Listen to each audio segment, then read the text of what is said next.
thankful to come here.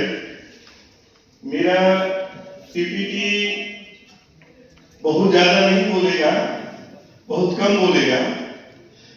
हम लोग पहले ये समझ लें कि यहाँ क्यों आए हैं। आपको रामानुजन टेस्ट क्यों करवाया गया, डिपार्टमेंट के मन में कैसे आ गया ये बात कि रामानुजन टेस्ट करवाएं या सीवी रमन टेस्ट करवाएं और बच्चों को गैदर करें, इंजीनियरिंग कॉलेज में ले जाएं।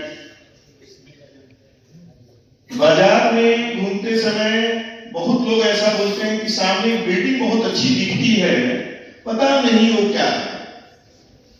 तो हमारे लोकल बच्चों को ये दिखाने का सबसे सुनहरा मौका है कि ये आपके जिले का गवर्नमेंट इंजीनियरिंग कॉलेज है। आप अभी 6 क्लास में हैं या 7 क्लास में हैं या 8 में हैं या 12 में हैं। आप तैयारी कीजिए और आप एज ए स्टूडेंट यहाँ आइए, आके पढ़िए, आपकी जानकारी बढ़े। तो हम आएंगे यहाँ कैसे?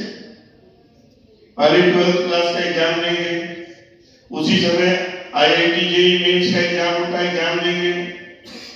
उस एग्जाम में जो रैंक आता है उसके अकॉर्डिंग BCC बोर्ड एक फॉर्म भरवाता है, उसको भरेंगे और फॉर्म भरने के बाद आप कॉलेज सेलेक्ट करेंगे कि अपने जिले का कॉलेज सेलेक्ट करना, तो हमारे कॉलेज को सेलेक्ट करेंगे। BCC बोर्ड से आपको अलॉटमेंट लेटर मिलेगा, सब ऑनलाइन, कहीं जाना नहीं है, सब ऑनलाइन। एक अलॉटमेंट लेटर मिलेगा, वो अलॉटमेंट लेटर लेके जो डेट आपको दिया गया है उस डेट में आएंगे, आपका एडमिशन यहाँ हो जाएगा। यहाँ विश्व स्तरीय पढ़ाई होती है, ऐसा नहीं है कि आप सोच रहे हैं कि शेखपुरा में तो पढ़ाई नहीं होगा और नोएडा में तो पढ़ाई होगा। हमारे सारे प्रोफेसर IIT MIT से पास आउट हैं, सारे प्रोफेसर वेल स्किल्ड हैं, जिनका स्किल टेस्ट बिहार की सबसे अच्छी टेस्टिंग एजेंसी जो BPSC है की है। इसलिए आप किसी तरह से भी बोल नहीं सकते हैं कि ये लोकल टाइप का कॉलेज है, ये विश्व स्तरीय कॉलेज है। आपके जो बच्चे यहाँ बैठे हैं वो देखेंगे, यहाँ के परफॉर्मेंस को देखेंगे और उनके मन में ये मोटिवेशन आएगा कि जब अभी तो हम क्लास 8 में हैं, जब क्लास 12th में जाएंगे तो हम इंजीनियरिंग करेंगे। अब आज का ही दिन क्यों चुना गया? तो आज तो हमारे पूर्वज सुब्रमण्यम श्रीनिवासन रामानुजन का बर्थ एनिवर्सरी है, जन्मदिन है। श्रीनिवासन के फादर के तरफ से आता साउथ का एक टाइटल है, यंगर परिवार के थे। इनकी एक अस्क्वायर है और एक एसम है। क्योंकि आप लोग 6, 7, 8, 9, 10, 11, 12 के बच्चे हैं, हम इनफाइनाइट सीरीज पे नहीं जाएंगे, हम नंबर सिस्टम पे ही चलते हैं। ये बहुत दो बड़ा अचीवमेंट है।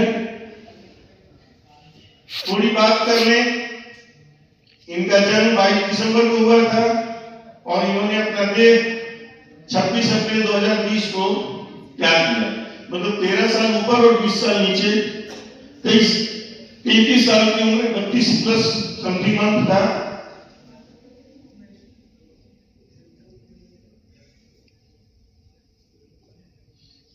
इनके फादर क्लर्क थे, वो भी कहीं ऐसे सरकारी इंस्टीट्यूशन में नहीं। क्योंकि आप जो बच्चे बैठे हैं सब मिडिल क्लास के बच्चे हैं, उनके फादर एक क्लर्क थे, वो भी एक कपड़ा व्यापारी के यहाँ। माता जी थी, वो हाउसवाइफ थी, कहीं ऐसा नहीं बहुत ब्रिलियंट थी। उनकी शादी भी बहुत जल्दी 1909 में हो गई थी और उस समय उनकी वाइफ का उम्र मात्र 10 साल था। हमारे यहाँ बिहार में भी ऐसा होता था, 10 साल में शादियां हो जाती थी और 5 साल के बाद गौना होता था। तो वही 10 साल में सर की शादी हुई थी। एजुकेशन पर यदि बात करें तो हम लोग बड़ी बड़ी बातें करते हैं, हम PhD हैं तो हम MSc हैं, तो इनका रेगुलर एजुकेशन में कोई बहुत बड़ा डिग्री नहीं था। इन्होंने एक पेपर पढ़ा था, a synopsis of elementary result in pure and applied mathematics, GS Carr की। इसी से इन्फ्लुएंस हुए और मैथमेटिक्स पढ़ने लगे। गवर्नमेंट कॉलेज में गए जब, perform excellent in mathematics but neglected other subject. Mathematics पढ़े, बाकी छोड़ दिए। काम क्या होगा? मैथ्स पढ़ेंगे, हिंदी छोड़ देंगे, बोर्ड में फेल कर जाएंगे। इन्होंने यूनिवर्सिटी में बहुत अच्छा परफॉर्मेंस नहीं दिया, मैथमेटिक्स में अच्छा परफॉर्मेंस दिया, इसलिए कॉलेज का स्कॉलरशिप इनको नहीं मिला और ये कोई फॉर्मल डिग्री कंप्लीट नहीं कर पाए।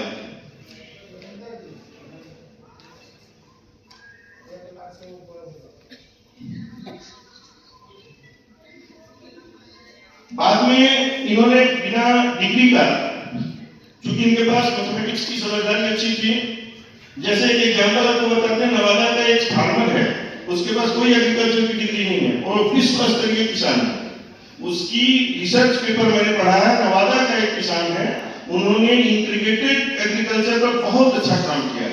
तो कोई भी सब्जेक्ट पे काम करने के लिए उसकी समझ जरूरी है, बहुत ज्यादा डिग्री होनी जरूरी नहीं। उनके पास डिग्री नहीं था, फिर भी इन्होंने इंडिपेंडेंट मैथमेटिक्स पर रिसर्च किया, कैम्ब्रिज यूनिवर्सिटी में भी गए, उनको बुलाया गया था। ये हार्डी इनके दोस्त से ज्यादा दुश्मन थे, दोनों की विचारधारा एकदम अलग थी। ये रिजल्ट पर विश्वास करते थे, प्रूफ पे नहीं। यदि सूर्य को 5:10 में उगना हम कैलकुलेट किए, कैसे कैलकुलेट से मतलब नहीं है, यदि सूर्य 5:10 पर उगा है तब मेरा रिजल्ट सही है, मतलब क्या रिजल्ट है उस पर विश्वास करते थे। हार्डे प्रूफ पे विश्वास करते थे, लेकिन लास्ट में हार्डे को मानना पड़ा कि रिजल्ट पर विश्वास करना है। इनको ऑनररी देखिए ट्रिनिटी कॉलेज कैम्ब्रिज का फेलोशिप मिला, रॉयल सोसाइटी में 1918 में इनको मिला। देखिए ये एक कोटेशन देखिए, लोग भगवान पर विश्वास नहीं करते हैं, और ये आदमी था, इनका कोटेशन था, an equation for me has no meaning unless it expresses the thought of God. कोई भी इक्वेशन का मीनिंग मेरे लिए कुछ नहीं है यदि वो भगवान को नहीं इंडिकेट करता है। गॉड मीन्स भगवान, अल्लाह, खुदा, कुछ भी हो सकता है। अब एक 7 साल के बच्चे की बात है, जब वो 7 साल के थे तो उनको डिवीजन पढ़ाया जा रहा था। तो टीचर बोले कि जीरो को किसी चीज से भाग दे दोगे तो जीरो ही होगा।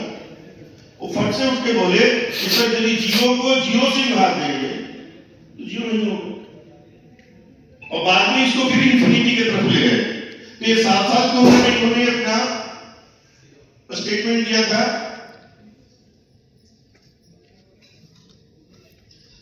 ये इनका नंबर चोरी पे बहुत अच्छा काम है, बहुत अच्छा वो नंबर चोरी पे गए, हम इस पर नहीं ज्यादा जानना चाहते हैं। एक स्टोरी हार्डी स्टोरी जो सर बता रहे थे 1729, ये बीमार थे, रामानुजन सर बीमार थे, उनको देखने के लिए हार्डी सर आए थे। और जब हम लोग एक्सप्रेस करते हैं तो बड़ा दुखी होके किसी को बोलते रहे बड़ा गलत हो गया, ऐसे है वैसे है। उन्होंने दुख में बोला कि देखो रामानुजन, हम आए तुमको देखने, उस कार का नंबर 1729 है, लगता है वो कार बड़ा मनहूस होगा। इनका बात सुन के जिसे खुश हो जाएंगे, और इनका बात सुन के देखिए, I thought it was a rather dull number, ये बड़ा गड़बड़ नंबर। रामानुजन सर बोले नहीं सर, देखिए कितनी जबरदस्त नंबर की उनकी समझ थी, तुरंत बोले नहीं सर ऐसा नहीं है, 1729 बड़ा यूनिक सा नंबर है।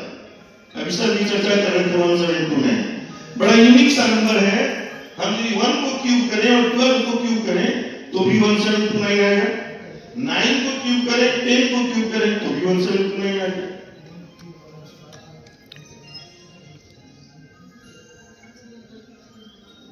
अब एक रामानुजन डायरी के बारे में आता है, रामानुजन डायरी बड़ा फेमस है। तो क्या करते थे, डायरी के जैसा, ऐसा उन्होंने खुद कहा कि रात में सोते थे तो उनके कुल देवी आती थी उनके सपने में, और वो बताती थी कि तुम ये करो, और लिख देते थे। गॉडेस नामांगी उनके कुल देवी उनके सपने में आती थी, उनको लगता था कि ये इक्वेशन बोल रही है, और सुबह उठ के वो डायरी में लिख देते थे। इस तरह से उनका एक डायरी बना, जिसको कुछ उन्होंने एक्सप्लेन किया, अभी तक कुछ का एक्सप्लेनेशन चल रहा है, और रामानुजन डायरी के नाम से ये प्रकाशित भी हुआ। अभी एक फेमस जो मैंने स्क्वायर बनाया था, इसको देखिए, इन्होंने एक स्क्वायर बनाया, ये देख रहे हैं, ऊपर है 22, 12, 18,